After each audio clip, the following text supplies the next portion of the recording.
हे what's up guys, welcome back once again. दोस्तों, आज की कहानी जो एक्सप्लेन करने जा रहे हैं उसका नाम है सी वाटर। तो कहानी की शुरुआत होती है ना खत्म होने वाले समुंदर से, जहां पर हम एक कोरियन कपल को देखते हैं जो बड़े खुशी खुशी अपना टाइम स्पेंड कर रहे थे। वो बड़े मजे से फिशिंग कर रहे थे, लेकिन तभी उनकी बोट के नीचे एक वाइट शार्क आ जाती है। लेकिन इतने में वो शार्क आदमी को घसीट कर ले जाती है, जिसके चक्कर में वो बोट भी पलट जाती है और वो लेडी भी गिर जाती है। वो बोट पर चढ़ने की कोशिश करती है, उसे लगता है कि वो बच गई, लेकिन तभी वो शार्क दोबारा आती है और उसे भी अंदर ले जाती है। जिसके बाद होना क्या था, उस एरिया के आसपास का पूरा पानी लाल हो जाता है और चारों ओर सन्नाटा छा जाता है।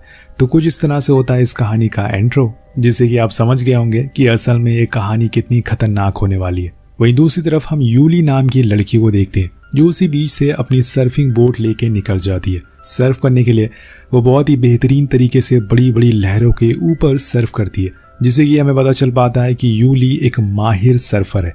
जब वो किनारे पर आती है तो जॉन नाम का लड़का उसकी काफ़ी तारीफ करता है और कहता है कि तुम्हें तो कंपटीशन में हिस्सा लेना चाहिए। पर तभी वहाँ आ जाती है उसकी गर्लफ्रेंड शिंजो, जो कि यूली की कज़न सिस्टर है। और उसे अपने बॉयफ्रेंड के बारे में ये सब चीज़ें तो बिल्कुल नहीं पता थी। वो उसकी बहन के साथ फ्लर्ट कर रहा था। दरअसल दोस्तों, आज शिंजो का बर्थडे है, इसलिए जॉन ने उसके लिए एक प्रेजेंट तैयार किया। वो उन तीनों को एक याच पे ले जाता है जो उसे आज के लिए बुक करी थी। अब तीनों बहुत ही ज़्यादा खुश होते हैं, लेकिन तभी बोट में से क्लारा नाम की लड़की बाहर आती, जो कि सुपरवाइजर थी और एक तरह से इन तीनों की बॉस। अब उसे देखकर शिंजो का मूड ऑफ हो जाता है, क्योंकि वो नहीं चाहती थी कि आज के दिन कोई और उन तीनों के बीच में आए। लेकिन हम क्या कर सकते हैं, जॉन भी समझ जाता है कि उसकी गर्लफ्रेंड का मूड ठीक नहीं है, लेकिन वो कुछ बोलता नहीं है क्योंकि इससे माहौल और खराब हो सकता है। अब वो बोट को चलाना शुरू करता है और कुछ ही देर बाद ये लोग समुंदर के बीच में आ जाते हैं, जहां पर वो बोट को रोक देता है क्योंकि इनका प्लान है यहाँ पर फिशिंग करने का। अब यहाँ यूली तो पहले ही समुंदर में कूद जाती है, क्योंकि वो नीचे जाकर व्यू को एंजॉय करना चाहती है, इसलिए उसे थोड़ी ज़्यादा जल्दी थी। उधर ऊपर याच में अभी भी उन तीनों में अनबन हो रही थी। पर उसी बीच जॉन दूरबीन से देखता है कि उसे वहां दूर एक अनजान बोट दिखाई देती है, जो यहाँ कैसे आई किसी को पता नहीं। लेकिन आप और हम जानते हैं कि इस बोट का अतीत क्या है, वो आखिर ऐसे सुनसान क्यों पड़ी है। वहाँ क्लारा जब जॉन के करीब आने लगती है तो ये बात शिंजो को पसंद नहीं आती, इसलिए वो जानबूझकर उसे धक्का दे देती है, जिसे वो जाकर पानी में गिर जाती है। अब यहाँ उसे स्विम करना तो नहीं आता था, इसलिए जॉन को भी मजबूरन कूदना पड़ता है उसे बचाने के लिए। लेकिन उसके पीछे पीछे अब शिंजो भी कूद जाती है, क्योंकि अब वो चाहती थी कि जॉन उसे बचाए, ना कि क्लारा को। लेकिन जॉन अपनी गर्लफ्रेंड को अच्छे से जानता था, इसलिए वो पहले क्लारा को बचाता है, क्योंकि वो डूब भी सकती थी। और ऐसा तो इसलिए वो उसे लेकर बोट के फ्रंट पर आता है। लेकिन तभी वो नोटिस करता है कि वो बोट का डोर अंदर से लॉक था और वो बोट पर चढ़ नहीं पा रहा है, क्योंकि वहां पे कोई भी सीढ़ियां नहीं थी। और इसी बीच यूली भी पानी की सतह पर आ जाती है। वो अपनी बहन को लेकर बोट के फ्रंट पर आ जाती है, लेकिन यहाँ पानी के नीचे कुछ हलचल देखते हैं, जो कुछ और नहीं बल्कि वही है। जी हाँ, ये असल में वही वाइट शार्क है। इसलिए वो तेजी से आकर सबसे पहले क्लारा को पकड़ लेती है और उसी समय पानी पूरा लाल हो जाता है, जिससे कि सभी डर जाते हैं और इधर उधर भागना शुरू कर देते हैं। यूली तो फौरन भागते हुए उसी कपल वाली बोट के पास चली जाती है और ऊपर चढ़ जाती है।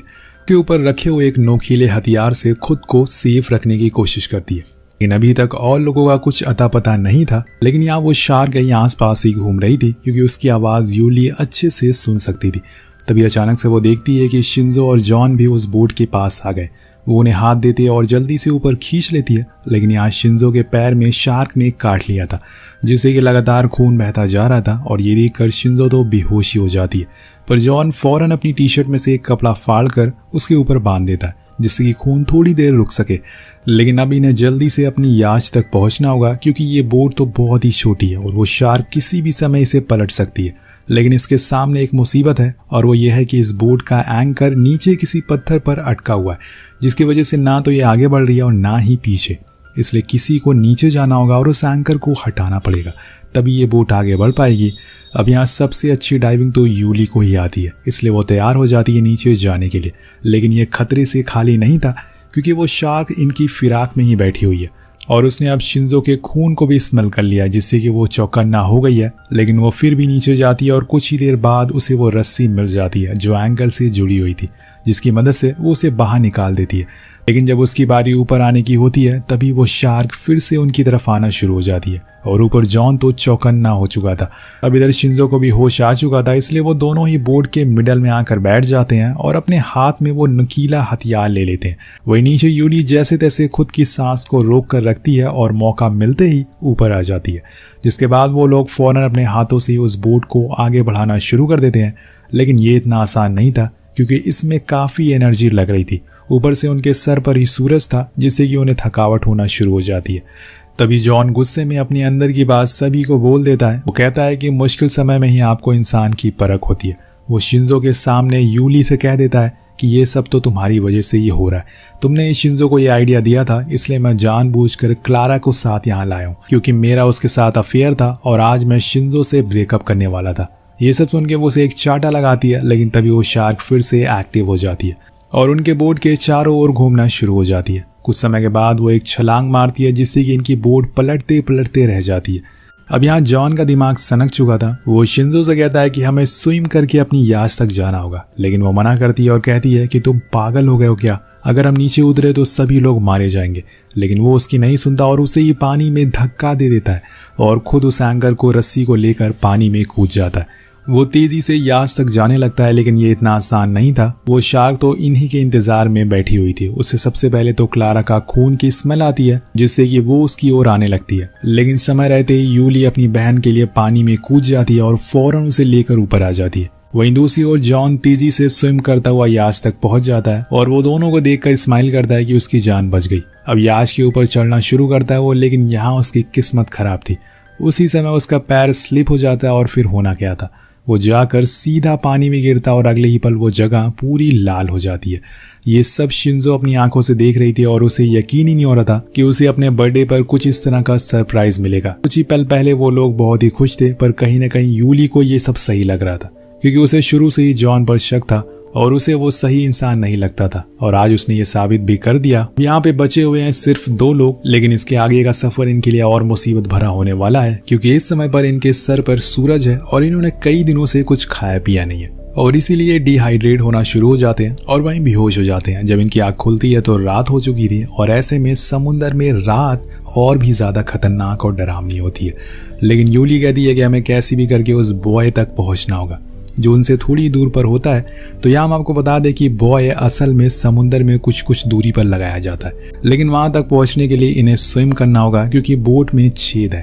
अब वो पानी में कूदते हैं और उससे पहले ही वो शार्क इनकी ओर आने लगती है। उसने ठान लिया था कि आज सभी को मार कर खाएगी, लेकिन यहाँ यूली उस नुकीले हथियार से उसके ऊपर हमला कर देती है जिससे कि वो जख्मी हो जाती है। लेकिन इतनी छोटी सी चोट से उसे कुछ खास फर्क नहीं पड़ने वाला था क्योंकि वो एक ग्रेट व्हाइट शार्क है।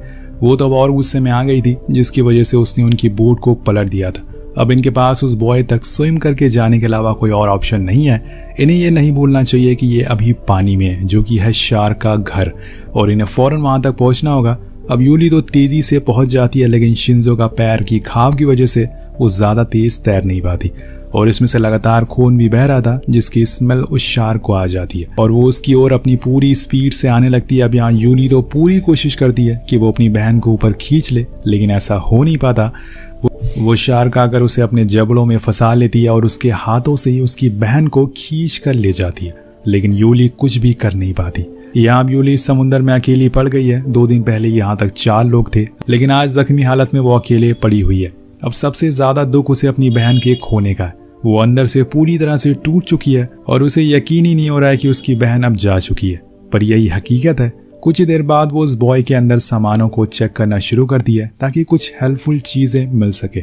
उसमें से उसे एक पानी की बोतल और कुछ फ्लेयर मिलते हैं और साथ में पेट्रोल भी। यहाँ वो पानी की बोतल तो पूरी खत्म कर देती है क्योंकि उसने कई दिनों से पानी नहीं पिया था और सोचती है कि शायद यहाँ पर कोई शिप गुजरे तो वो उसे मदद के लिए बुला सके। होता भी ऐसा ही है, लेकिन जब तक वो जाग पाती और फ्लेयर चलाती तब तक वो शिप उससे दूर जा चुकी थी और यहाँ उसकी आंखों के सामने से उसकी सारी उम्मीद टूटती नजर आ रही थी। वो वहीं बैठी रहती है, पर यहाँ उस फ्लेयर की रोशनी से अब शार्क उसकी तरफ अट्रैक्ट हो रही थी और वो उस पर लगातार हमला करना शुरू कर देती है। तभी यूली को पानी में वो नुकीला हथियार मिलता है जो वो तुरंत उठा लेती है और उससे वो शार्क पर हमला करना शुरू कर देती है। लेकिन तभी यहाँ वो बॉय के ऊपर से एक जंप मारती है जिससे कि हम पहली बार साफ साफ उस शार्क को देख पाते हैं। यही चीज यूली भी देखती है, जिससे वो देखकर डर के मारे रोने लगती है और तभी वो शार्क उस बॉय की धज्जियां उड़ा देती है, उसको बीच से तोड़ देती है। जिससे होना क्या था, यूली पानी में गिर जाती है, जिससे कि उस शार्क का रास्ता आसान हो जाता है। अब वो आसानी से उसे मार सकती है, लेकिन यहाँ यूली इतनी आसानी से हिम्मत हारने वालों में से नहीं थी। वो फिर से पानी के ऊपर आती है और देखती है कि थोड़ी दूर पर एक बड़ा सा पत्थर है, तो वो उसकी तरफ स्विम करना शुरू कर देती है। लेकिन वो शार्क उसके पीछे ही थी, वो समय रहते उस पत्थर पर चढ़ जाती, वरना उसने अपने जॉ पूरा खोल लिया था और उसे अंदर लेने के लिए। कुछ ही देर बाद सूरज निकल आता है और यहाँ यूली को वही पेट्रोल की कैन दिखाई देती है। अब यहाँ उसे एक आइडिया आता है, क्यों ना वो उस पेट्रोल की मदद से उस शार्क को मार दे, यानी कि जला दे। लेकिन इसके लिए उसे पहले अपने पास लाना होगा और अभी वो शार्क उसके पास ही घूम रही है। काफी समय बीत जाता है, यूली ने कई दिनों से कुछ खाया भी नहीं है, इसलिए वो उस पत्थर पर लगे कीड़ों को खाना शुरू कर देती है, जिससे कि उसे थोड़ी सी ताकत मिल सके। तभी वो देखती है कि वो शार्क अब दूर जा चुकी है, इसलिए वो तुरंत जाकर वो कैन ले आती है और चट्टान पर बैठ जाती है। लेकिन वो शार्क बहुत ही चालाक थी, वो सामने से वार ना करके बल्कि पीछे से करती है, जिससे कि यूली डर के मारे पानी में गिर जाती है और वो कैन भी उसके हाथों से छूट जाता है। अब वो फौरन दोबारा उस कैन को लेकर वापस पत्थर पर चढ़ जाती है। लेकिन वो शार्क अब पागल हो चुकी थी, वो लगातार यूली पर हमला करे जा रही थी। वो किसी तरह से बस उसे खाना चाह रही थी और इसी का फायदा वो उठा लेती है। वो सही मौका देखकर उसके मुंह में वो पेट्रोल कैन फेंक देती है और फिर अगले ही पल उसमें फ्लेयर चला देती है, जिससे कि उसके मुंह में एक जोर का धमाका होता है और वो जख्मी होकर नीचे जाने लगती है। अब इसी का फायदा उठाकर वो अपनी याश की ओर जाने लगती है और तुरंत उस पर चढ़ जाती है और स्टार्ट करके यहाँ से निकल जाती है। इधर दोस्तों जो शार्क थी वो जख्मी होकर खुद को सेव करने के लिए कहीं दूर जाने लगती है, लेकिन तभी हम उसके पीछे एक बहुत ही बड़ी शार्क को देखते हैं जो उसे आकर खा जाती है और इसी के साथ ये कहानी यही खत्म हो जाती है। तो आपको ये कहानी कैसी लगी नीचे कमेंट करके जरूर बताएगा। मिलते हैं अगली वीडियो में। Thank you so much watching, peace out.